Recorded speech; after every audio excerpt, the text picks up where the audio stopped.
Good morning दोस्तों, मैं संदीप कुमार। मैंने आज आप सबके लिए लेकर के आया सर एक जबरदस्त एक मस्त टॉपिक, क्योंकि आप सबको पता है ना सर कि आज की क्लास में किसका बात करने वाले हैं, तो उसका नाम है फिजिक्स। और जैसे नाम सुना फिजिक्स तो कहेगा चल दूर डेगा पीछे हट जा, ना रे बब्बा ना। हाँ, फिजिक्स से लड़ना है सर, वो लड़ना आपको संदीप कुमार सिखाएगा। बस मेरे रास्ता पे चलते रहिए, एक दिन फिजिक्स आपके खून में दौड़ेगा और आपका सिलेक्शन आपके कदमों में झुकेगा सर, ये मैं वादा करता हूँ। हाँ, फ्री ऑफ कॉस्ट पढ़ाने का मतलब क्या है कि अधूरा पढ़ाना ना रे बब्बा ना, पूरा पढ़ाना और सिलेक्शन भी आपकी कदमों में झुकाना और आपकी मम्मी पापा को भी सपना को भी साकार करना है सर। ये सारे चीज़ सोच समझ करके पढ़ाना है आपको, ताकि सर आपका उम्मीद आपके घर पे बैठा है सर, आपका एक आशा लेकर के आपके मम्मी पापा घर पे बैठे हैं कि मेरा बेटा जब आएगा नौकरी करके, जब आएगी मेरी बहू को लेकर के तो वो भी पढ़ी लिखी होगी। मम्मी पापा आपको ये सोचते होंगे कि शायद हम नहीं पढ़ पाए, लेकिन मेरा बेटा तो पढ़ रहा है और आने वाली बहू भी पढ़ेगी, पढ़ी लिखी आएगी। तो ये सब सपना को साकार नहीं करना है, बिल्कुल करना है सर। हाँ, अगर आप सोचे हैं कि नहीं होगा हमसे पॉलिटेक्निक, तो आज तुम संकल्प ले लो कि आज के बाद आपका हर सपना साकार होगा सर। तो सीधे मैं आपको बातें करने वाला हूं क्वेश्चन की दुनिया में, क्योंकि सर आपका बहुत दिनों से क्लास बंद था और आप सब मने गाली दे रहे होंगे ना। चलो, तो सबका गाली को मैंने माफ़ कर दिया, ठीक ना। पहले सर एक नंबर पे फैन को मैं चालू कर लेता हूँ, ठीक ना। आइए, पहला क्वेश्चन कहता है ना, और आज लगभग आपको ऑलमोस्ट 20 क्वेश्चन से प्लस ही करवा देंगे, ठीक ना। आइए, एक नंबर क्वेश्चन क्या कहता है, थोड़ी सी गौर करना। इससे पहले जो भी लोग चैनल पे नए हैं तो चैनल को सब्सक्राइब कर देना और बेल आइकन को प्रेस करके दोस्तों को भी शेयर कर देना, ठीक ना। करना तो पड़ेगा ना। अच्छा, बहुत सारे लोगों को दिमाग में ये चल रहा है ना सर, इसका PDF कहाँ मिलेगा कि हमको क्वेश्चन में उतारना पड़ेगा। न रे बाबा ना, उतारना ना पड़ेगा सर। हाँ, आप यहाँ पे देखिए, आपको टेलीग्राम दिखाई दे रहा होगा, ठीक ना। @संदीप7295 यहाँ पर आपको चल रहा है ना, या फिर वीडियो के डिस्क्रिप्शन में जाइए, आपका टेलीग्राम का लिंक है, वहाँ से जाकर के आप डायरेक्ट ज्वाइन हो जाइए, ठीक ना। आइए, एक नंबर क्वेश्चन कहता है ना, लेकिन आज की क्वेश्चन में ना, आज की जो सवाल है फिजिक्स का, उसमें बड़ा ही तागड़ा न्यूमेरिकल है सर। हाँ, जो सीधे आपके एग्जाम में चमकेगा, तभी तो कहोगे कि तेरे बिना जीना। आइए, कहता है ना सर कि बर्फ पर चलना मुश्किल होता है क्योंकि, अरे कह रहा है बर्फ पर चलना मुश्किल होता है क्योंकि, और एकरा सब रूल लोग रट रहा है। बर्फ पर चलना मुश्किल होता है क्योंकि घर्षण बल कम होता है, बर्फ पर चलना मुश्किल होता है क्योंकि घर्षण बल कम होता है, बर्फ पर चलना मुश्किल होता है क्योंकि घर्षण बल कम होता है। ले, फिजिक्स रटने वाला चीज़ नहीं है सर। देखो, नॉर्मली ये सोचो, ये अब यहाँ पे सोचो, ये बर्फ है, क्या है, ये वाला बर्फ है आपका। अरे कहाँ नहीं चल रहा है जी, इसमें इंक डालिए, दूसरा वाला में इंक डालिए। तो ये वाला क्या है, बर्फ का एक मतलब गोला है, ठीक ना, जो मछली देखता है ना, बर्फ रहता है ना, ये बर्फ है सर, ठीक ना। यहाँ से हम चल रहे हैं, ठीक है ना। अरे अब देखो सर, मैं यहाँ पे चल रहा हूँ, ठीक ना, ये मेरा पैर है, ये मेरा पैर है। अब सोचो ना, ये मैं हूँ, ठीक ना। अब ये सोचो कि जब मैं बर्फ पर चलूँगा तो क्या मेरा बर्फ पे मेरा पैर फिसलेगा या नहीं फिसलेगा। मेरा बर्फ पर मेरा पैर फिसलेगा ना, मतलब ससरेगा ना। तो अब देखो, बर्फ पर चल रहे हैं, मेरा पैर क्या होगा, फिसलेगा। क्या होगा, फिसलेगा। फिसले मतलब पिछुलना, क्या होगा, फिसलेगा। अच्छा, जब बर्फ फिसलेगा तो घर्षण कम होगा।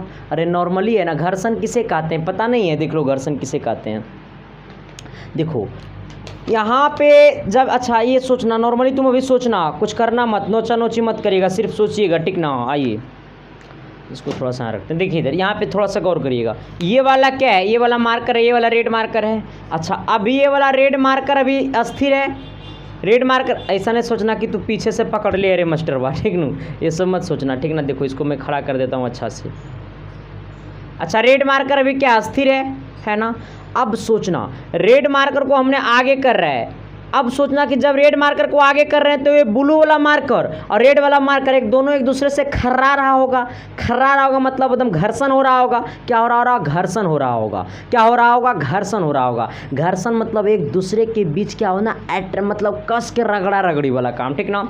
अब देखो, ये क्या है, घर्षण है, क्या है, घर्षण है, ठीक ना। घर्षण है तभी तो ये दोनों ऐसा ऐसे हो रहा है सर। हाँ, जहाँ पे भी एक वस्तु दूसरे वस्तु के संपर्क में आगे या पीछे जा रहा है तो वहाँ पे घर्षण हो रहा है, ठीक ना। चाहे घर्षण कम होगा चाहे घर्षण अधिक होगा, लेकिन घर्षण होगा, ठीक ना। अब सोचो नहीं, कभी कभी देखता है एगो मिट्टी का घर है, मिट्टी का घर में तो तुम लोग रहा नहीं होगा, एक्चुअली हम भी नहीं रहे, ठीक ना।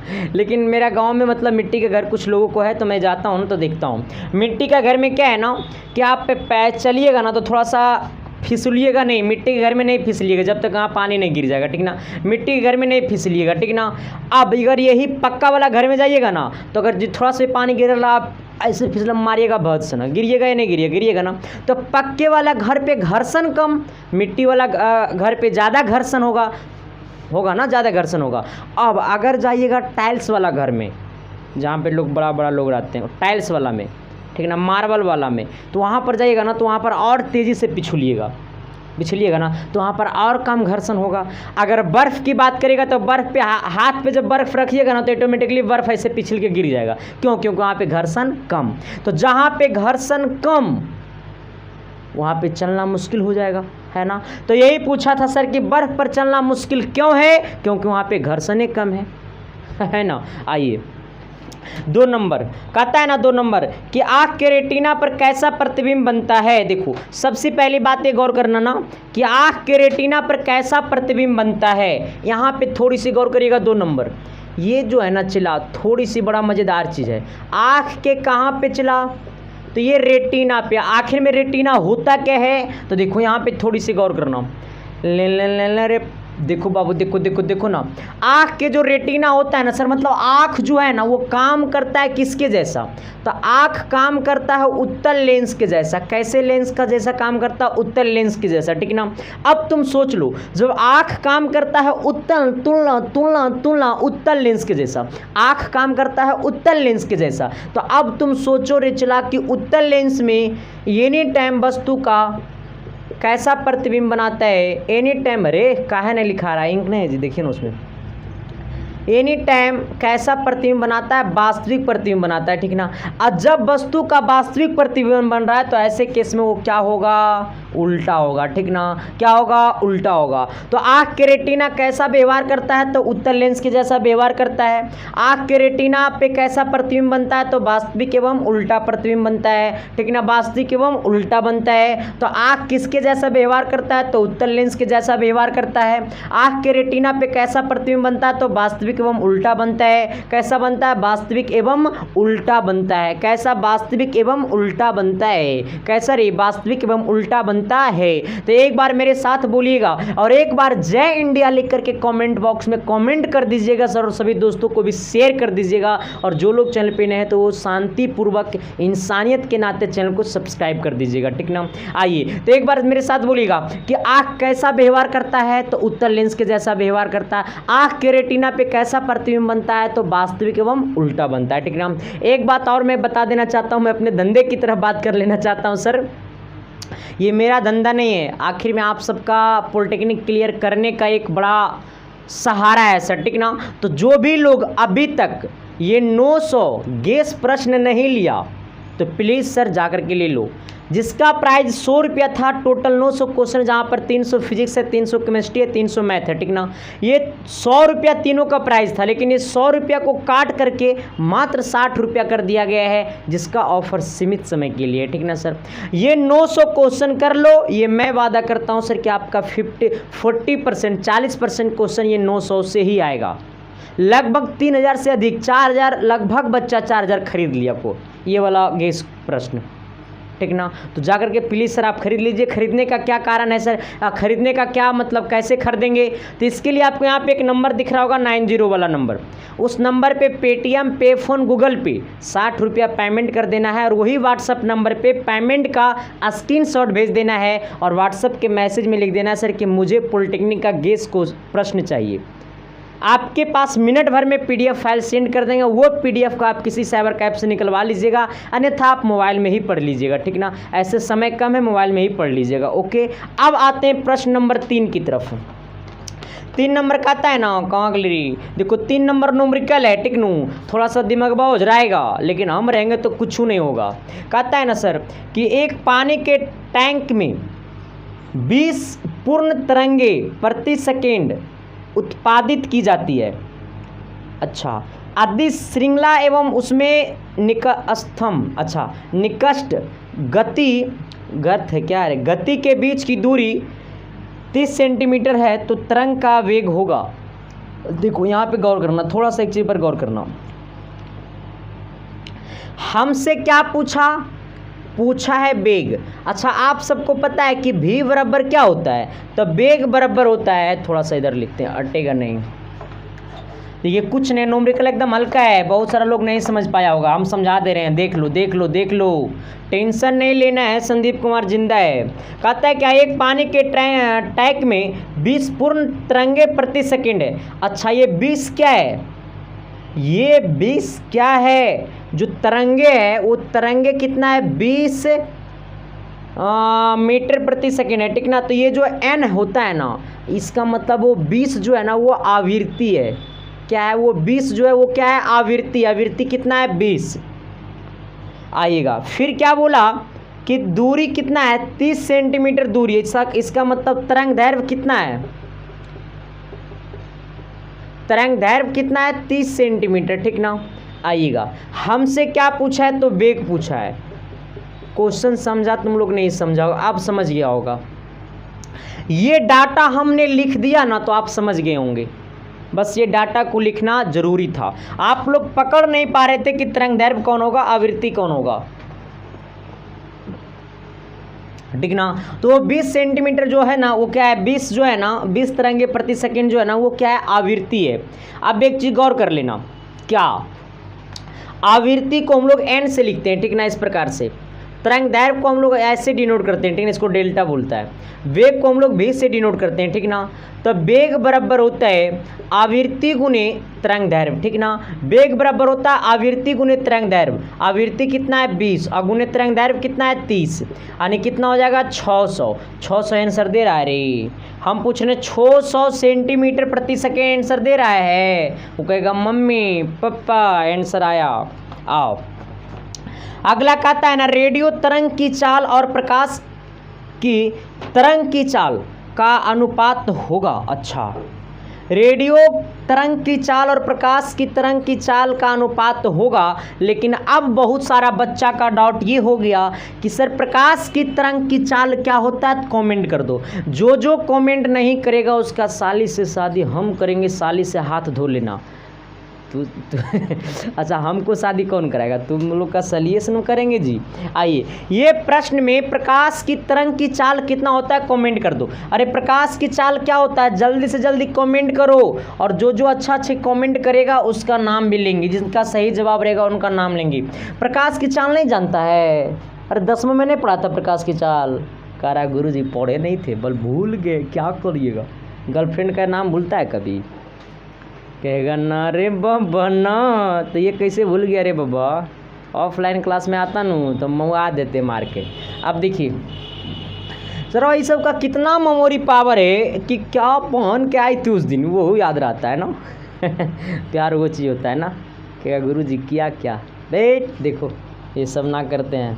कहता है रेडियो तरंग की चाल और प्रकाश की तरंग की चाल का अनुपात क्या होगा। अच्छा, आप सब ये तो जानते होंगे कि प्रकाश की तरंग की चाल या बोलिए प्रकाश की चाल, प्रकाश के तरंग की चाल, यहाँ पर के कर दो, ठीक ना। प्रकाश के तरंग की चाल 3 × 10⁸ मीटर प्रति सेकेंड होता है, ठीक ना। प्रकाश की चाल बोले या प्रकाश के तरंग की चाल बोले, दोनों में बात बराबर है। और जो प्रकाश के तरंग की चाल होता है वही क्या है, रेडियो है ना जी। रेडियो के तरंग की चाल होता है, ठीक ना। यानी कहने का मतलब है सर कि रेडियो के तरंग की विचाल कितना होता है 3 × 10⁸ मीटर प्रति सेकेंड होता है, ठीक ना। अब मेरी बात समझ में आया कि नहीं आया।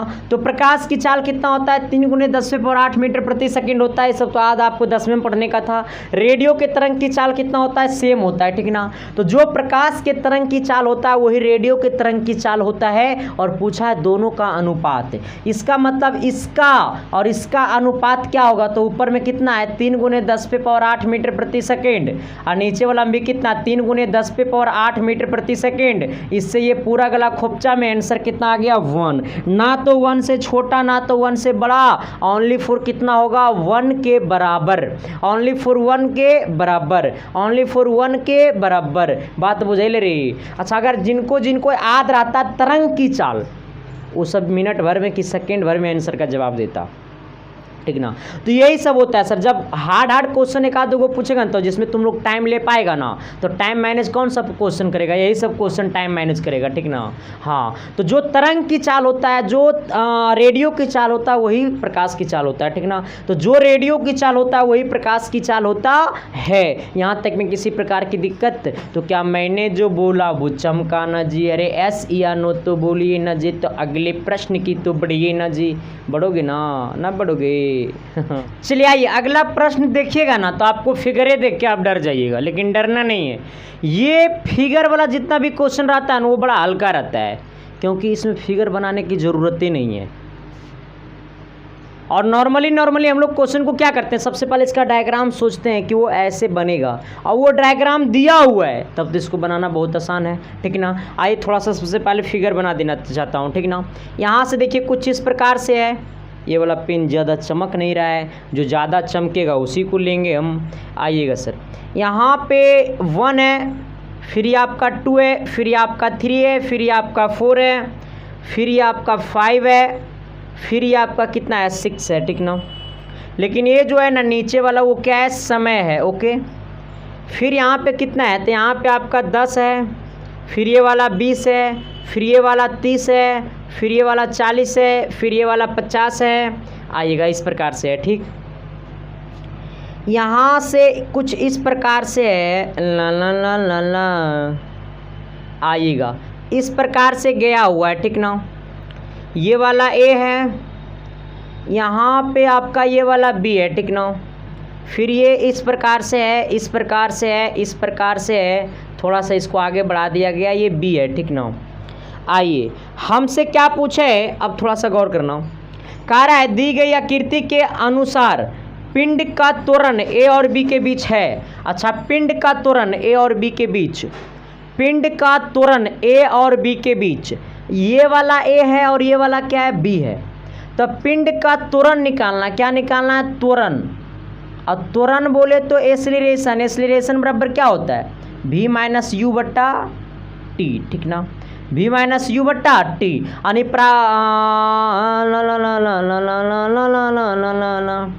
प्रारंभिक वेग माइनस अंतिम वेग है, initial velocity, final velocity minus initial velocity. अच्छा, ये होता है v - u/t, ठीक है। तर देख इधर, अरे देखना तू, अब ओकरो में कह रहेगा सर हम कंफ्यूज इसलिए नहीं है, हम कंफ्यूज नहीं हुए, तू सबको हम कंफ्यूज करना चाह रहे थे कि तू सबका जवाब इस पे क्या होता है।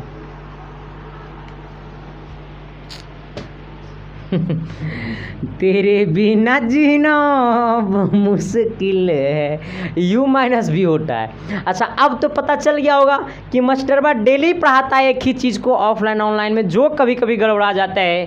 इसका मतलब ये है कि हर चीज़ का रिवीजन करना चाहिए। हमसे क्या पूछा, ए और बी के बीच की एक्सीलरेशन, ये वाला ए है और ये वाला क्या है, बी है। अच्छा, ए और बी के पिंड, यहाँ पर थोड़ा सा एगो सोच बता दो ना, पिंड की चाल, पिंड की चाल ए और बी के बीच एक समान चाल, ए और बी के बीच एक समान चाल कितना होगा, आप थोड़ा सा गौर करना। पिंड ए और बी, पिंड की चाल ए और बी के बीच एक समान, चाल। यहाँ पे गौर करिएगा, इसके सामने ए के सामने वाला में एक कितना है सर यहाँ पे, तो ये 40 आपका है। ये कितना है 40 है, क्योंकि ए से बी तो इसके सामने में कितना है 40। इसका मतलब क्या हो गया 40 मीटर प्रति सेकेंड, ठीक ना, 40 मीटर प्रति सेकेंड। हमसे क्या पूछा, एक्सीलरेशन। अब यहाँ पे गौर करिएगा, टाइम क्या पूछा है, टाइम पूछा है ना। अच्छा यहाँ पे क्या u माइनस वी बट्टा टी, यानी a बराबर u माइनस वी बट्टा टी। अच्छा हम लोग जो वेलोसिटी लेंगे यानी चाल जो लेंगे, वेग जो लेंगे, वो सिर्फ और सिर्फ यही लेंगे, ठीक ना। यानी प्रारंभिक वेग 40 होगा और फाइनल वेलोसिटी भी 40 होगा, ठीक ना। मतलब प्रारंभिक वेग भी 40 होगा और अंतिम वेग भी क्या होगा 40 होगा। क्योंकि गौर करना, क्योंकि यहाँ से गया ए से गया बी, तो ए से बी गया चाहे बी से ए आवे, इसके सामने में तो सिर्फ और सिर्फ 40 है ना, तो इसलिए वो जो 40 है वो अंतिम वेग भी है और प्रारंभिक वेग भी है, ठीक ना। तो अंतिम वेलोसिटी भी 40 है और प्रारंभिक वेलोसिटी भी क्या है 40 है। और पूछा है टाइम, यहाँ से ए से बी पूछा है, ए से बी पूछा है, तो यहाँ कितना है 5, यहाँ पे कितना है 2, तो ये दोनों को घटा देना, नहीं कितना हो जाएगा 5 माइनस 2, 5 माइनस 2 यानी एक्सीलरेशन बराबर 40 में से 40 गया 0 और बट्टा कितना 3, यानी आंसर कितना आ गया 0 मीटर प्रति सेकेंड स्क्वायर। यानी एक्सीलरेशन कितना आ गया 0 मीटर प्रति सेकेंड स्क्वायर। यहाँ तक में किसी प्रकार की दिक्कत है, मैं पूछ रहा हूँ सर इसमें किसी प्रकार की दिक्कत, अगर दिक्कत है तो एक बार आप सब बोलो जय इंडिया लिख करके कमेंट बॉक्स में, सारा दिक्कतें दूर हो जाएंगे। नहीं समझा, वो पूछा ए से बी, तेरे बिना जीना।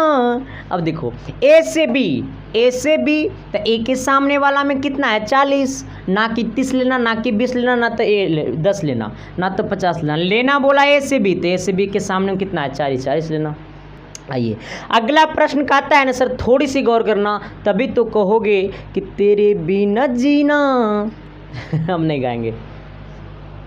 अगला देखिए, अगला 6 नंबर का आता है ना सर, थोड़ी सी ये भी फिगर है, ठीक ना, क्योंकि जब तक फिगर वाला क्वेश्चन नहीं करोगे ना तब तक मज़े नहीं आएगा, क्योंकि एग्जाम में यही सब आता है, ठीक ना। अब देखिए थोड़ा सा गौर करिएगा सर, फिगर में बना देना चाहता हूँ, ठीक ना। तेरे बिना जीना अब मुश्किल है, तेरे बिना जीना, ये रेजिस्टेंस है, ठीक ना, ये क्या है रजिस्टर है, ठीक ना, प्रतिरोध है।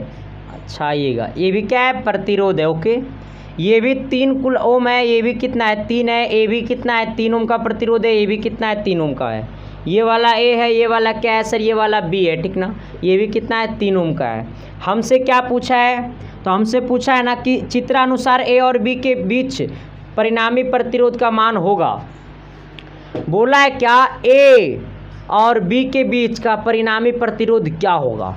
अच्छा ये वाला ए और बी के बीच का परिणामी प्रतिरोध क्या होगा, तो सबसे पहले गौर करना, इस बात को गौर करिए कि ऊपर में भी 2 प्रतिरोध है, 3 ओम का 2 प्रतिरोध है, नीचे में भी 3 ओम का 2 प्रतिरोध है, ठीक ना। तो सबसे पहले ऊपर वाले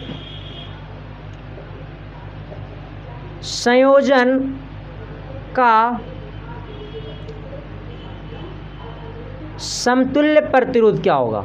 सबसे पहले ऊपर वाला का निकाल लीजिए, ये यहाँ से ऊपर वाला का, तो ये वाला 3 ओम है, ये वाला 3 ओम है, तो ऊपर वाला में R1 कर दीजिए, ठीक ना। तो ऊपर वाले संयोजन का समतुल्य प्रतिरोध कहे तो R1 बराबर क्या होगा, तो R1 बराबर होगा कितना 3 ओम और 3 ओम, यानी कितना 3 ओम प्लस 3 ओम यानी कितना 6 ओम, ठीक ना। यहाँ तक में किसी प्रकार की दिक्कत, मेरा बात बुझाया कि नहीं बुझाया, मैं पूछ रहा हूँ मेरा बात बुझाया कि नहीं बुझाया।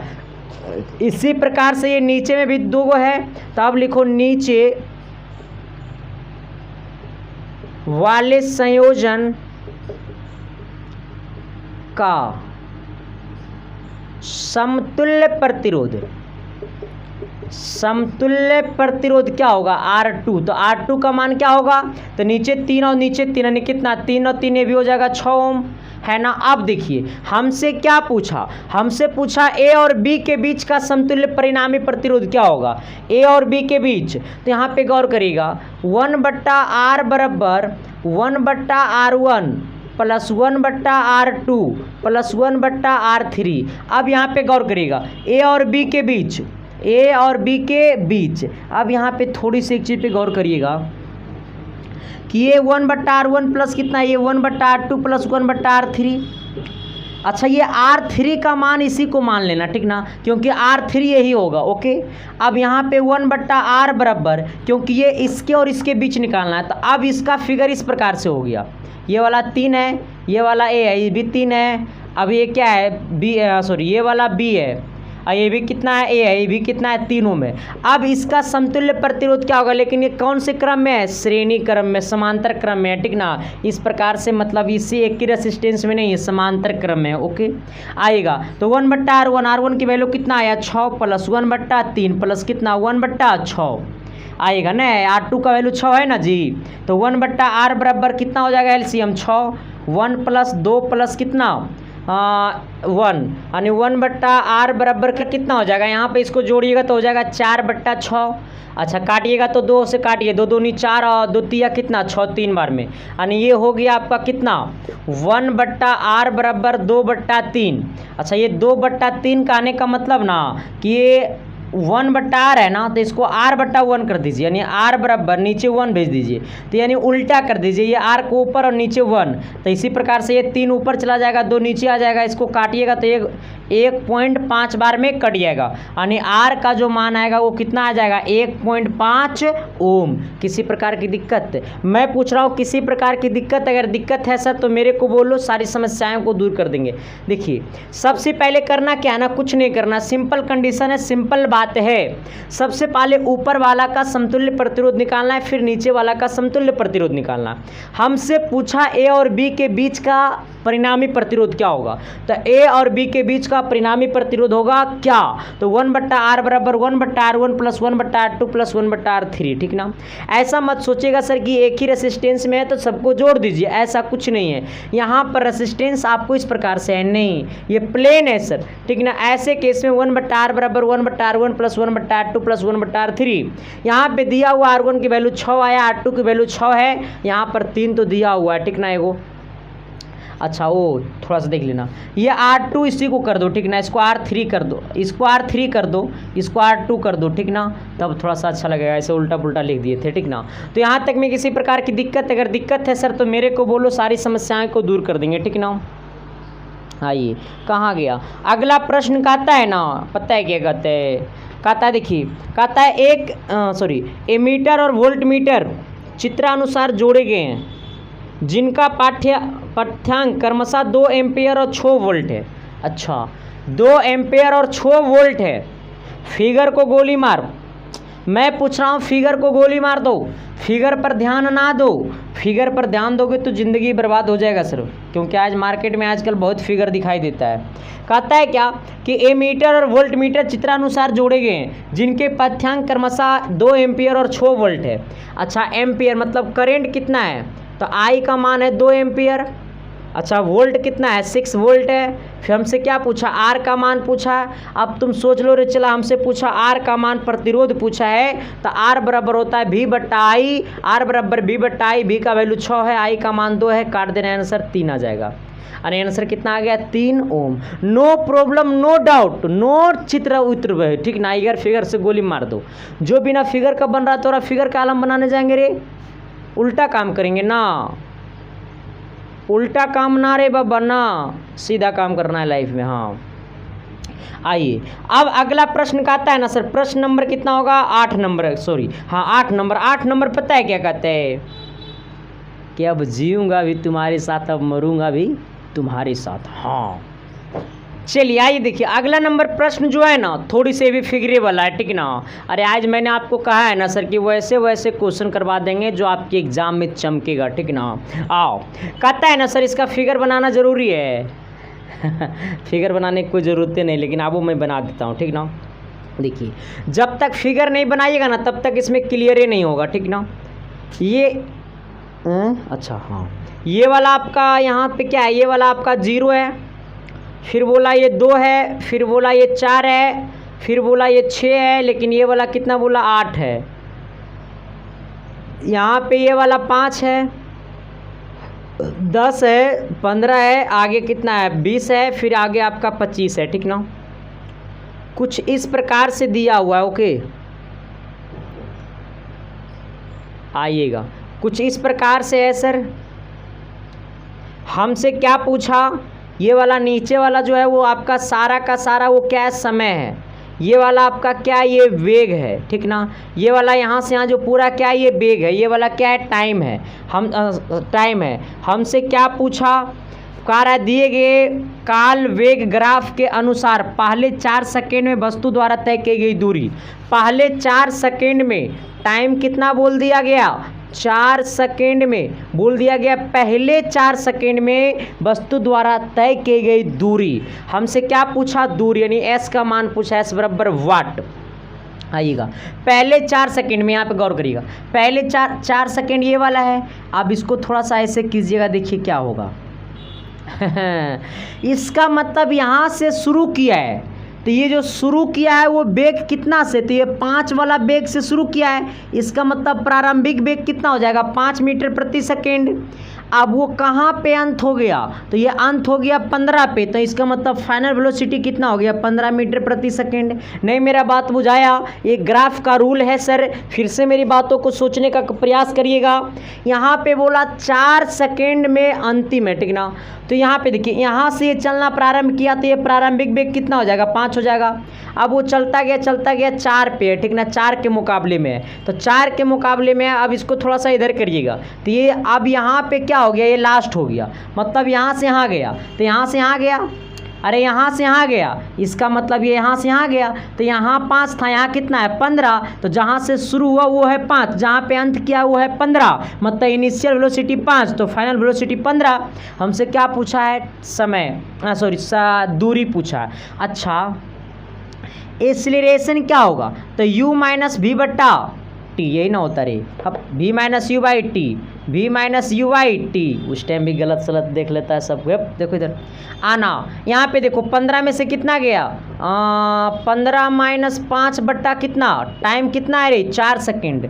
4 सेकेंड दिया हुआ है ना टाइम। यहाँ पे आइएगा तो ये कितना हो गया, 10/4, यानी एक्सीलरेशन का मान कितना हो गया, 10/4। हमसे क्या पूछा, तो हमसे पूछा है दूरी s। s का वो फार्मूला होता है, s बराबर ut प्लस हाफ AT²। ये कौन कौन लोग नहीं जानता था, s बराबर होता है ut प्लस हाफ AT², ठीक ना। आइएगा s बराबर u का मान कितना है, तो u का मान है 5, यानी ये वाला हो गया 5 गुने t कितना है 4 प्लस 1/2 गुने एक्सीलरेशन कितना आया 10/4 गुने हमारा टाइम कितना है 4 का स्क्वायर, यानी कितना 16। आइएगा, ये 2 से कटेगा 16 कितना बार में, 8 बार में। ये 4 से कटेगा 8 कितना बार में, 4 बार में, सॉरी 2 बार में। आइएगा, ये कितना हो गया 10 दूनी 20, यानी s बराबर हो गया 5 चौक 20 और 10 दूनी कितना 20, यानी 20 और 20 कितना हो गया 40 मीटर। यानी हमारा जो दूरी आया है ये s क्या है, तो ये वाला s दूरी है, क्या है, दूरी है। किसी प्रकार की दिक्कत समझ में आया कि नहीं आया, नहीं समझा, मैं पूछ रहा हूँ समझ में आया कि नहीं आया, तो कहेगा गुरुजी बिल्कुल आया। देखो यहाँ से चलना प्रारंभ किया तो ये प्रारंभिक वेग, यहाँ पे अंतिम हुआ तो ये पे अंतिम वेग। तो सबसे पहले एक्सीलरेशन निकाल दिया, एक्सीलरेशन बराबर होता है v माइनस यू बट्टा टी, यानी 15 माइनस 5/4, यानी 15 में से 5 गया 10/4। यहाँ पे हमसे पूछा है दूरी, दूरी का फॉर्मूला होता है ut प्लस हाफ AT², यानी यू कहे तो इनिशियल वेलोसिटी, टी कहे तो टाइम, ए कहे तो एक्सीलरेशन, टी कहे तो टाइम, ठीक ना। इससे हमारा s कितना आ गया 40 मीटर। किसी प्रकार की दिक्कत, मैं पूछ रहा हूँ किसी प्रकार की दिक्कत अगर है तो एक बार आप लोग जय इंडिया लिख करके कमेंट बॉक्स में कमेंट कर दो। अब मैं आपको लेकर के चलता हूँ क्वेश्चन नंबर अगला की तरफ। आइए अगला प्रश्न देखिए, अगला कहता है ना क्या कि एक वस्तु एक समान वेग से चल रही है, इसका त्वरण क्या होगा। ये हमको बताना पड़ेगा रे। अरे एगो वस्तु है जो एक समान वेग से चल रहा है तो इसका त्वरण क्या होगा। हम इशारा कर दिए तो सब कमेंट कर दो, हम इशारा किए हैं ना तो सब कमेंट करो। आइए अगला कहता है ना कि एक रेलगाड़ी 11 मीटर प्रति सेकंड की वेग से चलती है, ब्रेक लगाने पर रेलगाड़ी 121 मीटर चलकर रुक जाती है, विरामावस्था में आने में समय लगेगा। एक रेलगाड़ी 11 मीटर प्रति सेकंड की वेग से चलती है। अच्छा ये वो रेलगाड़ी है, छुक छुक गाड़ी चलती जाए, गाड़ी की डिब्बा फट गया रेल। अब देखो सर इस प्रकार से वो रेलगाड़ी है, ठीक ना। वो रेलगाड़ी कहाँ से जा रहा है, तो ये रेलगाड़ी जो है ना वो एस से लेकर के कहाँ के पास जा रहा है, एस से कहाँ जा रहा है सर, ये आपको एस से ए के पास जा रहा है, ठीक ना। ये रेलगाड़ी है जो एस से कहाँ जा रहा है, ए के पास जा रहा है। रेलगाड़ी का जो चाल है ना वो 11 मीटर प्रति सेकेंड है। रेलगाड़ी का चाल कितना है, 11 मीटर प्रति सेकेंड है। ब्रेक लगाने से रेलगाड़ी 121 मीटर जाकर के रुक जाती है। इसका मतलब यहाँ पे जब ब्रेक लगाया तो 121 मीटर चला, यानी एस बराबर, एस क्या है तो दूरी कितना हो गया 121। ये बेग कितना हो गया, यानी कितना यू का मान हो गया कितना, अब देखो यहाँ पे पहले गौर करना, ये रेलगाड़ी जब यहाँ से चलना प्रारंभ करती है तो ये रेलगाड़ी का इनिशियल चाल कितना है, तो रेलगाड़ी का इनिशियल चाल जो है वो 11 मीटर प्रति सेकेंड है। लेकिन अब वो रेलगाड़ी जब यहाँ पे पहुँच गया तो रेलगाड़ी क्या हो गया, रुक गया। ऐसे केस में फाइनल वेलोसिटी क्या हो गया, 0 हो गया। नहीं मेरा बात को समझा तू सब, नहीं समझा रे बेड़ू भाई, अरे देखना रे बेड़ू भाई, देखो यहाँ पे जब रेलगाड़ी चल रही थी तो ऐसे केस में स्पीड कितना था, 11 मीटर प्रति सेकेंड। जब ब्रेक लगाने से वो रेलगाड़ी रुक गई तो फाइनल वेलोसिटी क्या हो गया, 0 हो गया। अरे रेलगाड़ी चल रही थी तो स्पीड था 11 मीटर प्रति सेकेंड, यानी कि जब u का मान हो गया कितना, u कितना हो गया 11 मीटर प्रति सेकेंड। लेकिन अब ब्रेक लगाने से रेलगाड़ी रुक गया तो ऐसे केस में अंतिम वेग क्या हो गया, जहाँ पे गाड़ी रुक गया तो गाड़ी रुक गया तो अंतिम वेग 0 हो गया। आएगा यहाँ से यहाँ का दूरी कितना है 121। हमसे क्या पूछा है, हमसे पूछा है ना विरामावस्था में आने में समय लगेगा, मतलब टाइम पूछा है ना। आइएगा सर, सबसे पहले यहाँ से आप ए निकाल दीजिए, जब तक ए नहीं निकालिएगा तब तक टाइम नहीं निकलेगा, ठीक ना। ए निकालने का एक फार्मूला होता है v स्क्वायर बराबर u square plus 2as। v का मान कितना हो गया 0। आइएगा u का मान कितना है 11, 11 का स्क्वायर प्लस 2 गुने ए का मान कितना है, तो ए का मान हमको निकालना ही पड़ेगा। एस का मान कितना है, एस का मान 121 है। यहाँ से यहाँ 121 है ना रे, यहाँ से यहाँ आइएगा। थोड़ा सा गौर करिएगा सर जी, पढ़ाने में मन नहीं लग रहा है कि आइए ये कितना हो गया, थोड़ा सा गौर करिए। देखिए ये वाला 0 है ना, अच्छा ये 121 है ना, तो 121 से क्या चीज़ में है, ये 11 का स्क्वायर कितना होगा 121 होगा। ये वाला 11 का स्क्वायर 121 होगा, लेकिन यहाँ पे प्लस में इधर लाएंगे माइनस में, यानी माइनस कितना हो जाएगा 121 आएगा इक्वल टू इधर कितना है तो 121 गुने 2, यानी 2 गुने 121 गुने ए, यहाँ पे क्या चीज़ में गुना में नीचे आएगा भागा में, यानी माइनस 121 बट्टा 2 गुने 121। अब बराबर कितना ए, 121 से 121 गला खोपचा में -1/2, यानी ए का मान कितना आ गया -1/2। हमसे पूछा है टाइम, तो एगो फार्मूला होता है सर, थोड़ा सा बड़ा बढ़िया फार्मूला होता है, टी बराबर, अच्छा v बराबर u plus A T, v बराबर u प्लस ए टी। अच्छा v बराबर u plus A T, v हमारा क्या है 0, 0 बराबर u का मान कितना है 11, अब प्लस a का मान कितना है, तो a का मान -1/2 और गुने कितना t।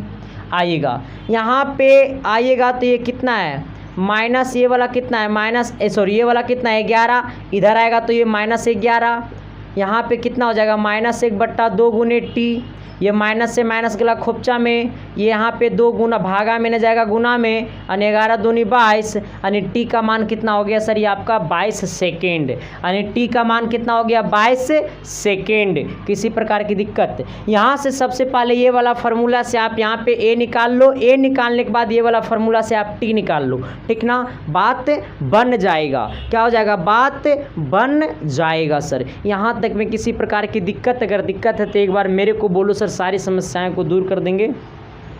और थोड़ी सी सर आज भर क्लास रहने दो, लेकिन अब क्लास कंटिन्यू चलेगा, अब छूटेगा नहीं, ठीक ना।